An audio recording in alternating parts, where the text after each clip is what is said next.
Yo, Skirt World. I thought I would go through my latest release with you, the Sunrise Club. So all these tracks are named after pets that we've had over the years,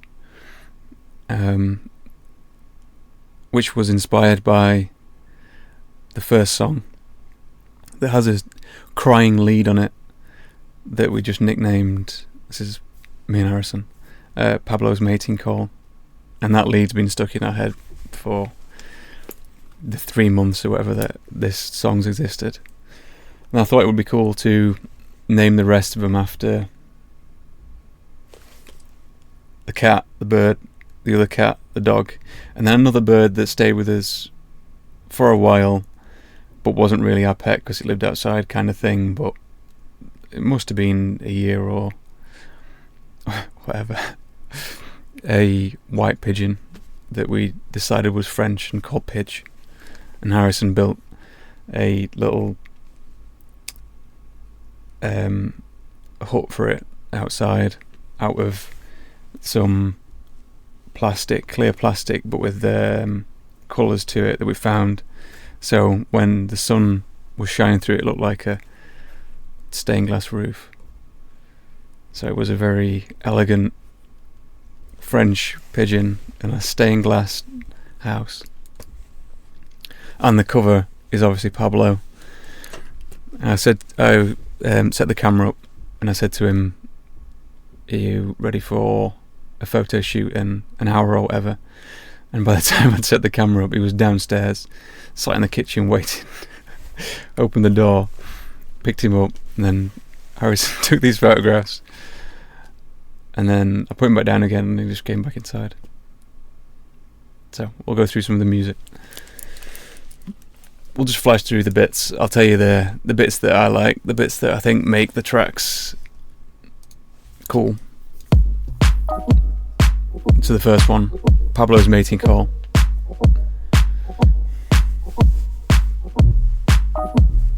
All of these are very bouncy, low end.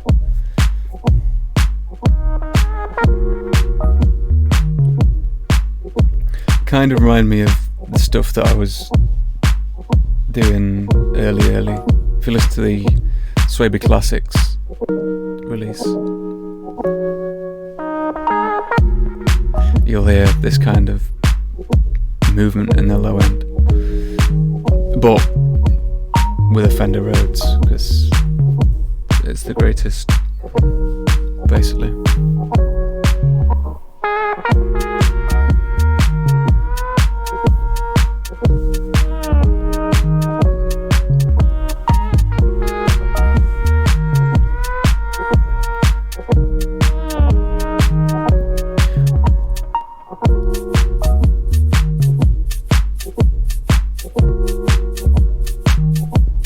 This whole structure just exists to let the lead come in and talk to you once again.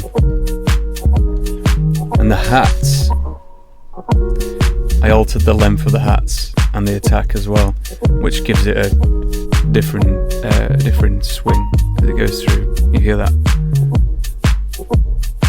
It opens the beat up when the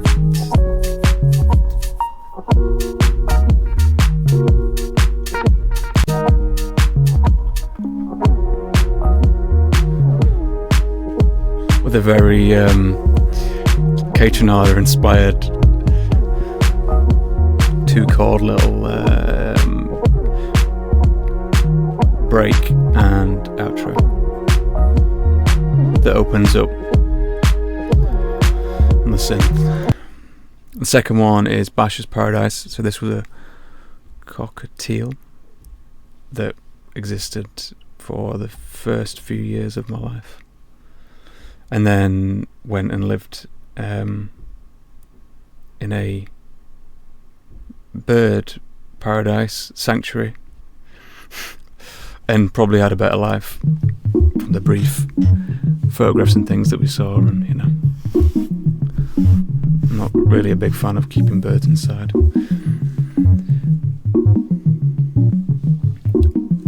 So this riff, I described it to someone as, it felt like it was trying to pull itself away from the center. Like it tries to escape, obviously with it being a loop, it's constrained to some extent. And then the kick drum holds this thing that's orbiting with a gravity.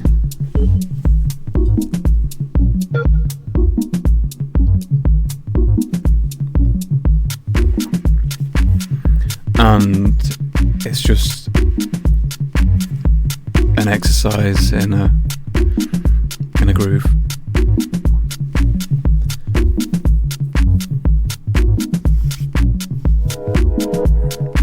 With, I suppose, even those kind of breathy synths are also quite planetary in their sound. I'm discovering right now.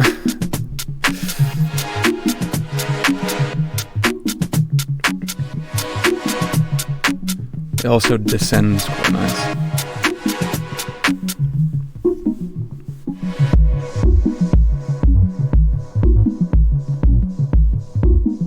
Also a very interesting structure.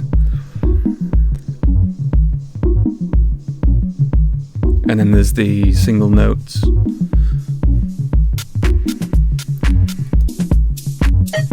These ones.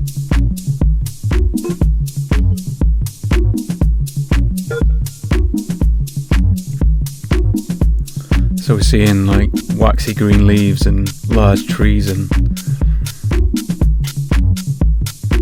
happy birds.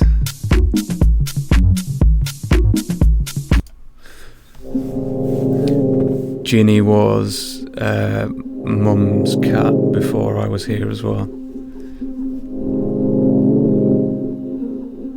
Stories of her living at Mum's shop, playing in the clothes, the fabric bins, hiding in the clothes.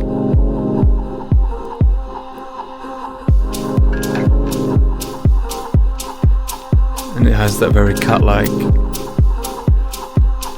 slink to it, or saunter.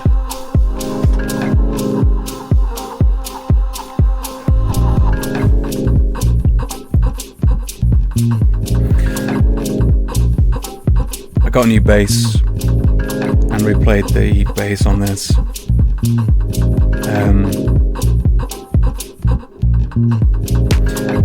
I suppose in a way I'm still doing what I did with the synth basses, but with a real bass. And there's like a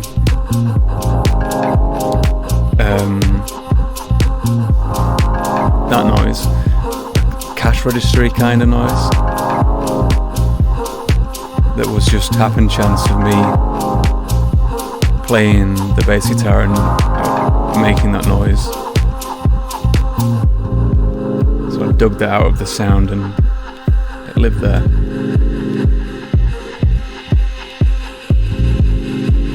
And this, the whole thing is this vocal loop with just the automation, just opening, closing, swirling. And this whole song feels very feminine to me.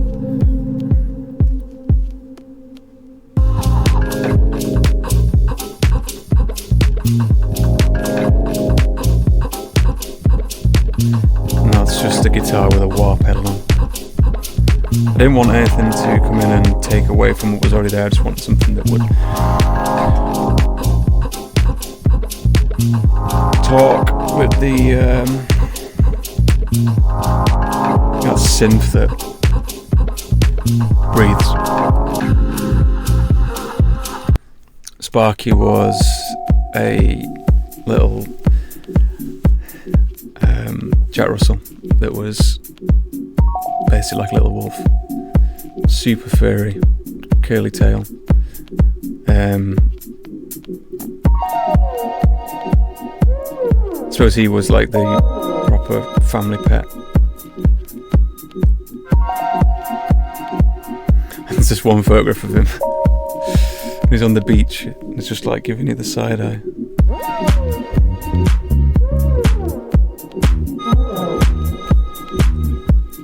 Which is what this song's named after.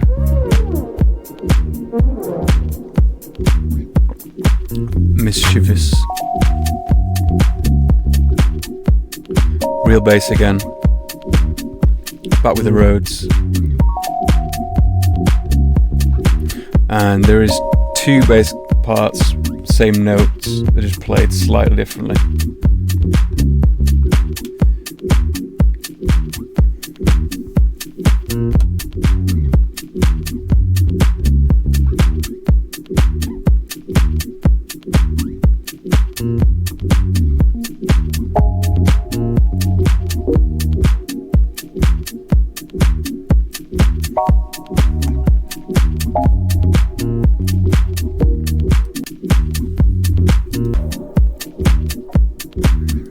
I suppose in this one, there's also the calling kind of lead.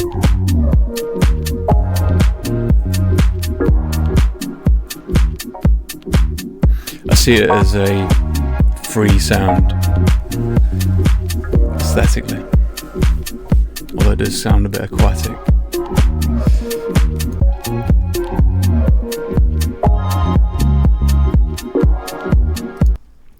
And the last one is Pidge's Romance. Structurally this is different to the other tracks. It kind of leads into the thing rather than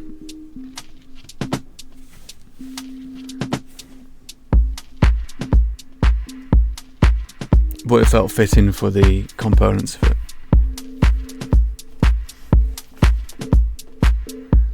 And this song is there's a lead in there as well that's the whole focus of the thing.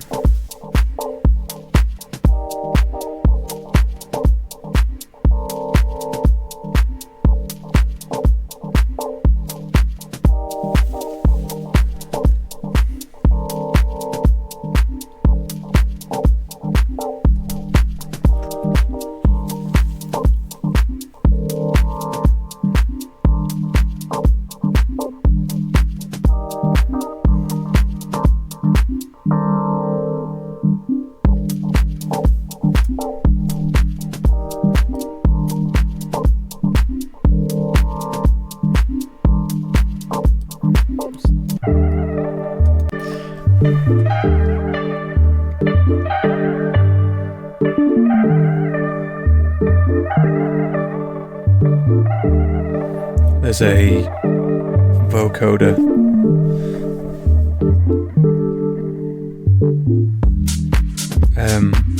with, I can't remember how much, but a very small amount of wet signal running through it that gives it that animalistic screech at the end of that seemingly pleasant sound.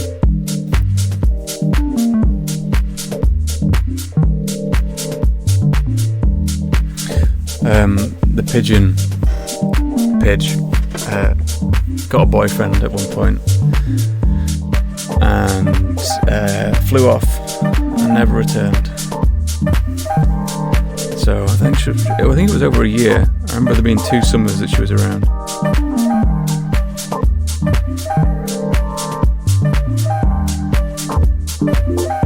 She just decided it wanted to live with us, so. She decided she wants to live with us.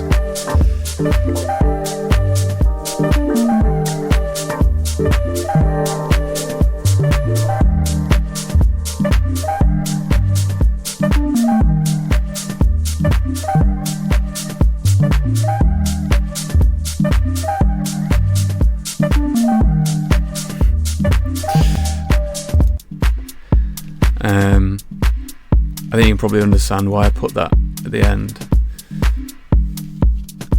Feels like a good outro, call back to the first song with the lead. Structurally it's a ending song. I suppose story wise it's an ending song as well. It's called the Sunrise Club because I didn't want, although they are homages to I mean, obviously this fluff butt's still here, but the rest are either elsewhere or elsewhere. I didn't want that to be or didn't have to be a sad affair, I suppose. So, the Sunrise Club. So this is on my website, but if you go into the link in my bio on Instagram or in the description of this video, Bandcamp, when I upload this, Beatport and Spotify and everything will be in a few weeks.